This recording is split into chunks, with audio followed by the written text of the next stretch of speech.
So this is our fourth lesson of chapter 7, all about triangles.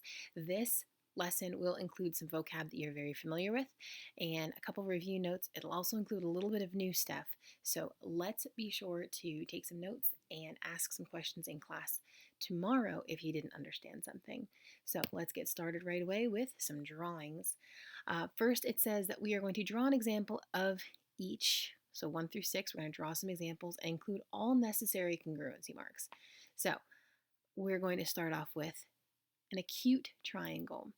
Well, an acute triangle is a triangle that has 3 acute angles. So let's draw an example of that. So we'll start here, 3 sides, and those 3 angles are all less than 90. That makes this an acute triangle.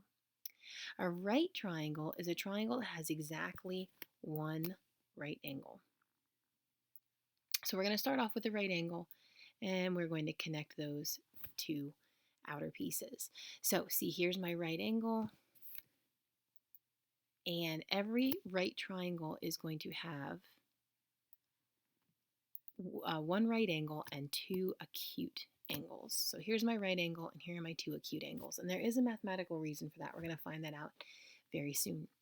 An obtuse triangle starts off with 1 obtuse angle, and then we connect those 2 pieces, and now we have an obtuse triangle. So here's my 1 obtuse angle, and the other 2 angles are acute. And there again, there's a mathematical reason for that. We're going to find that out soon. So these 3 types of triangles are based on their angles. We didn't look at side lengths, we just looked at angle measurements. So acute triangle has 3 acute angles, all 3 of them are acute.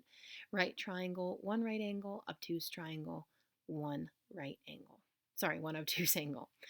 Now we're looking at 3 different types of triangle classifications, and these are based on their side lengths. So here's where we're going to use those congruency marks.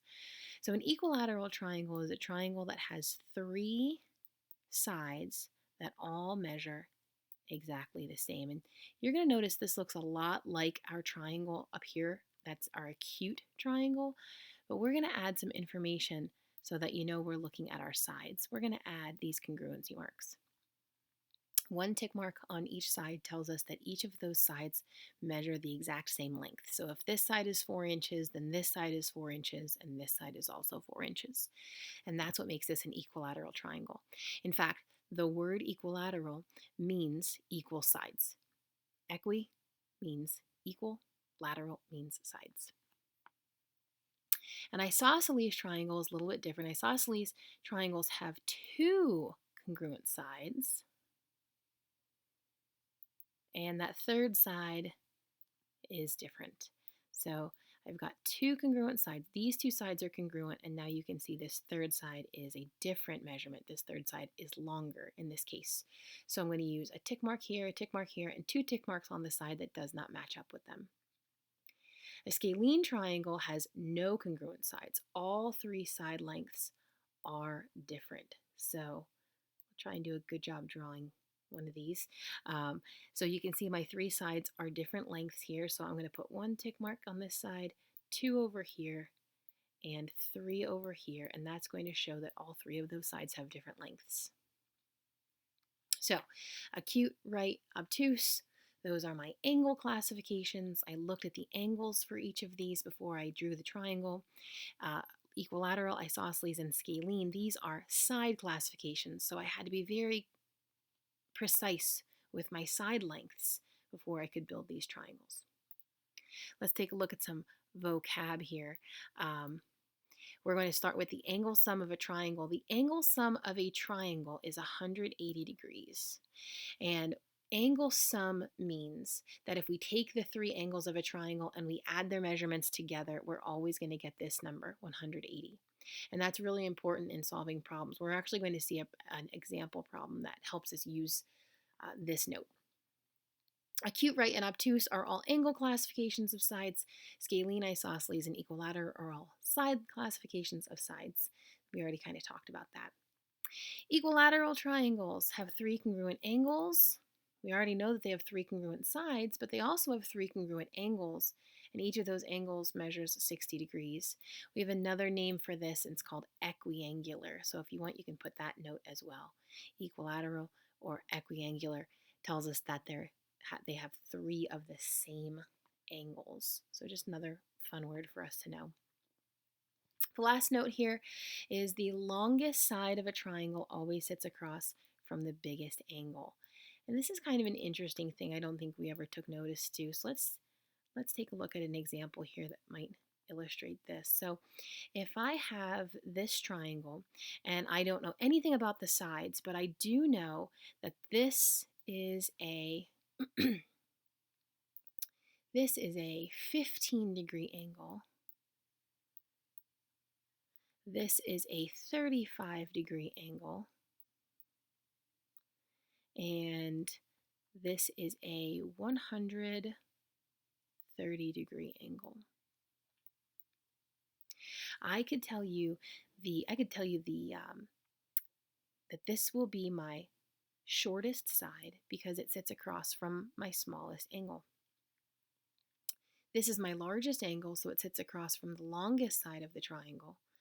And this is my middle angle, so this will be my medium side length right here. So that's something interesting about triangles as well. The longest side sits across from the longest angle, largest angle. The smallest side sits across from the smallest angle. Here's our example problem. This is where we're going to talk about that whole angle sum note on the previous slide. So we've got a diagram here. We've got three angles. Each angle uses the variable x, and we don't actually know the measure of any of those angles, but it tells us to find x and then use x to find the measure of each of these angles. So we know that these three angles have to add up to 180 degrees because the three angles of a triangle always add up to 180. So we're going to write a little equation here. 2x plus 4x plus 6x equals 180. Those three angles will add up to 180 because it's a triangle. So we can solve this equation. We just have to simplify, separate, solve. So for our simplify step, we have like terms, so we can add all three of these terms together. 2x plus 4x is 6x, plus another 6x is 12x. Now, second S is to separate, but we're already separated. We have one term on each side, so we can go right away to the third S, which is to solve. So we're going to divide both sides by 12. And when we do that, we get x equals 15. Okay, so we have solved the first part of the question here, but the second part says find the measure of each angle. So we need to take this 15 and substitute into x for all three of those angles. So we'll start here with our smallest angle. 2 times 15 is 30. So our smallest angle is 30 degrees. Middle angle, 4 times x, 4 times 15 equals 60. So our middle angle is 60 degrees, and our largest angle, 6 times x, 6 times 15 equals 90. So this angle is a 90-degree angle. There we go. So review this, make some flashcards, study your vocab. Most important note in this entire lesson is that the angle sum of a triangle is 180 degrees. So be prepared to use that a lot in your practice problems and in your bookwork that we'll do for 7.4. Ask any questions in class tomorrow.